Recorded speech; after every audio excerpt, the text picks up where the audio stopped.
असा एकदम देसी स्टाईल वडापाव बघायचा आहे तर चॅनलला लाईक करा, सबस्क्राईब करा आणि बेल आयकॉन पण दाबा. चला तर आपण मिरच्या घेतल्यात, बटाटे घेतलेत आणि कोथिंबीर पण घेतली आहे आणि कढीपत्ता आणि आलं घेतले. कुकरला बटाटे लावून घेतलेत आणि मिक्सरमध्ये सगळं आपण मिरच्या वगैरे ते मिक्स करून घेणार आहे. तेलामध्ये आपण टाकून घेणार आहे जिरी मोहरी टाकायची आहे. आधी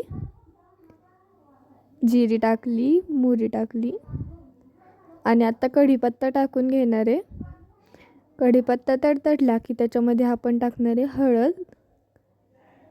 हळद टाकून घेऊया आधी.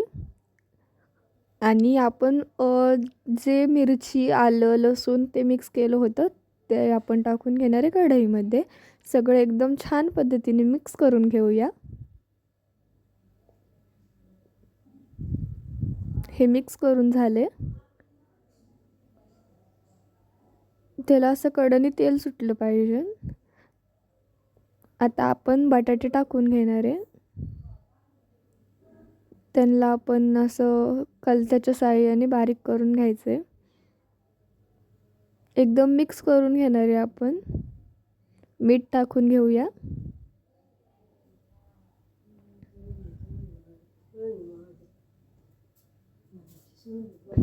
एकदा सगळं मिक्स करून घेतोय आपण. हे मिक्स करून झालं की आपण ते एका परातीमध्ये काढून घेणार आहे आणि एकदम छान पद्धतीने मॅश करून घेतले मी ते. आणि त्याच्यावरती आपण टाकणार आहे कोथिंबीर. आणि आता आपण बटाट्याचे वडे करून घेणार आहे. तर ह्या पद्धतीने मी बटाट्याचे वडे केले. त्याला आपण पाहिजे तसा आकार देऊ शकतो, छोटा मोठा. आता असे वडे तयार करून घेणार आहे आपण. आणि आता दुसऱ्या ह्याच्यात आपण बेसन घेतलं, त्याच्यात मीठ टाकलं, सोडा टाकायचा आहे खायचा. आता सोडा टाकून घेते.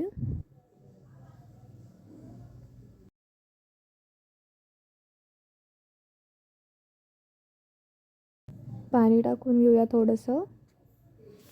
मिक्स करायचं आहे. थोडं थोडं पाणी टाकून एकदम हलक्या हाताने मिक्स करायचं आहे. आता कढईत तेल तापायला ठेवूया.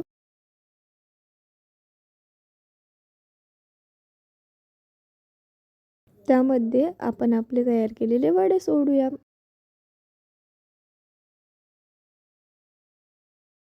एक एक वडा आपण बेसनामध्ये बुडवून कढईमध्ये टाकून घेणार आहे. हे अशा पद्धतीने. आता हा दुसरा वडा टाकून घेऊया आपण.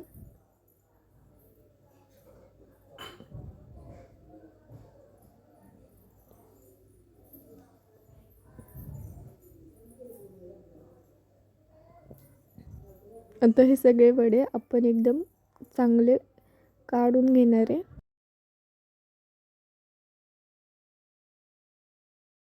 सगळे तळलेले वडे आपण एका पेपरमध्ये काढून घेणार आहे.